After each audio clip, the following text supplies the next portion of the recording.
Hey there, this is Teagarden with episode 57 of the Unveiled podcast. Thanks for joining me today as we look at another danger zone for your marriage. Do you ever find yourself laughing with your kids about something and your husband walks up and says, "Hey, what's so funny?"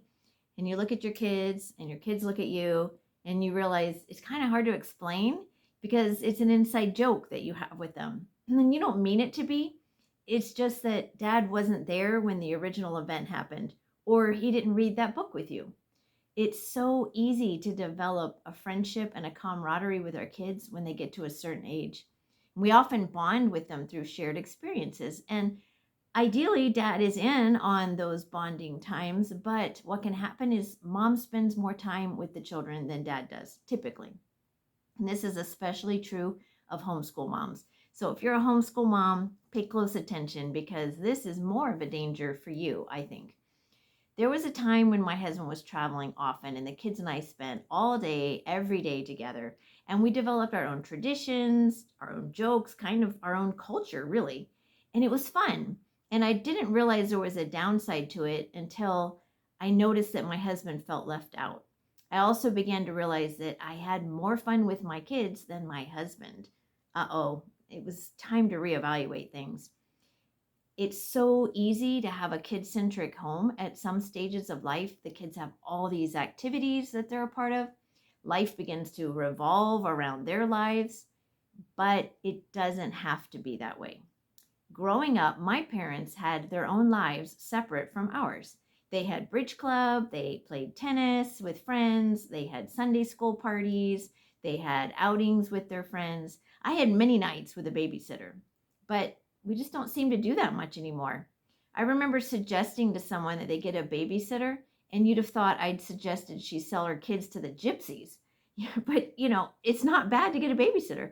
Each person, though, has to make their own decisions about what you do, but you need time, just the two of you, husband and wife.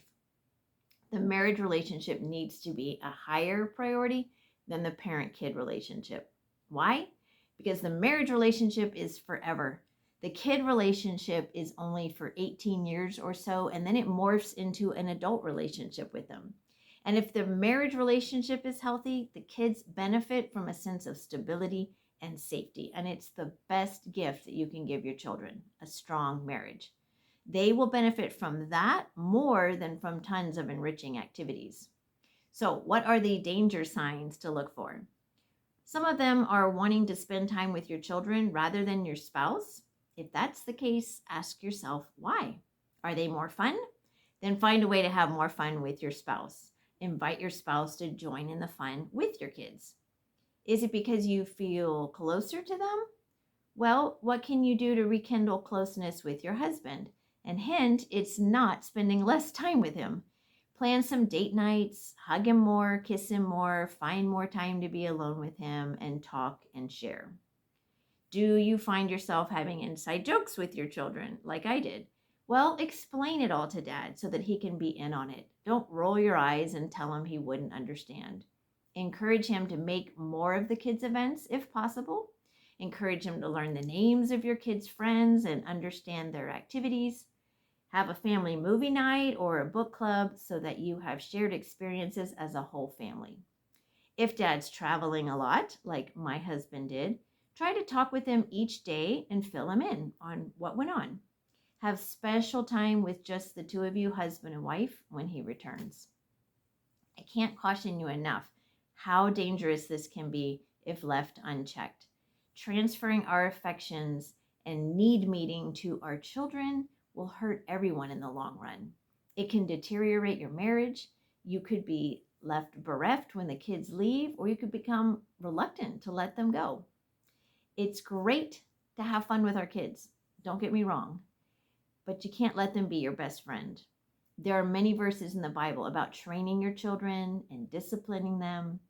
Friendship with them is wonderful, but it can't be our goal. God needs to have the number one place in our lives, and our husbands number two, followed by our children. Jesus makes this clear in Matthew 10:37. He says, "Anyone who loves their father or mother more than me is not worthy of me. Anyone who loves their son or daughter more than me is not worthy of me."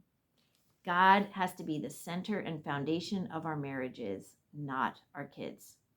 So, what does this look like? Well, when making decisions, don't always default to what's best for the kids. That's another one that I easily slipped into. Sometimes you have to sacrifice the needs of one for the other, but just make sure it's not always sacrificing your needs or your spouse's needs in favor of the kids' needs. So maybe they don't get to go to that birthday party because you already have concert tickets that night and arrangements for them to be at grandma's house. Yeah, it's sad for them, but that's life. Go enjoy the concert and don't feel guilty about it. A marriage speaker once said, "Your marriage is a permanent assignment, but parenting is a temporary assignment." We'll always be parents to our offspring, but we won't always be parenting them or living with them daily. But the master plan is to be with our spouse till death do us part. So have the long-term view and invest heavily in your marriage relationship. It comes back to the two of you becoming one. Don't let anything come between you, especially your children. Grant and I have a joke. Every time the dog jumps up between us, we say, "We'll never let anything come between us." So if you realize today that you'd rather spend an evening with your kids rather than your spouse, well, take time to ponder why. Ask God for insight and direction on how to fix it. Begin pouring love, time, and energy into your husband and your marriage, and watch it blossom again and grow. Proverbs 31:28 says, "Her children arise and call her blessed, her husband also, and he praises her."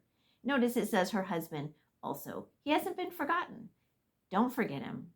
Don't leave him out of the fun in the family, and beware of transferring affection from him to the children. There's more than enough to go around for everyone, and you don't want to let it be a competition for attention. There is absolutely nothing wrong with spending quality time with each of your children. There's nothing wrong with enjoying them thoroughly, and I hope you do.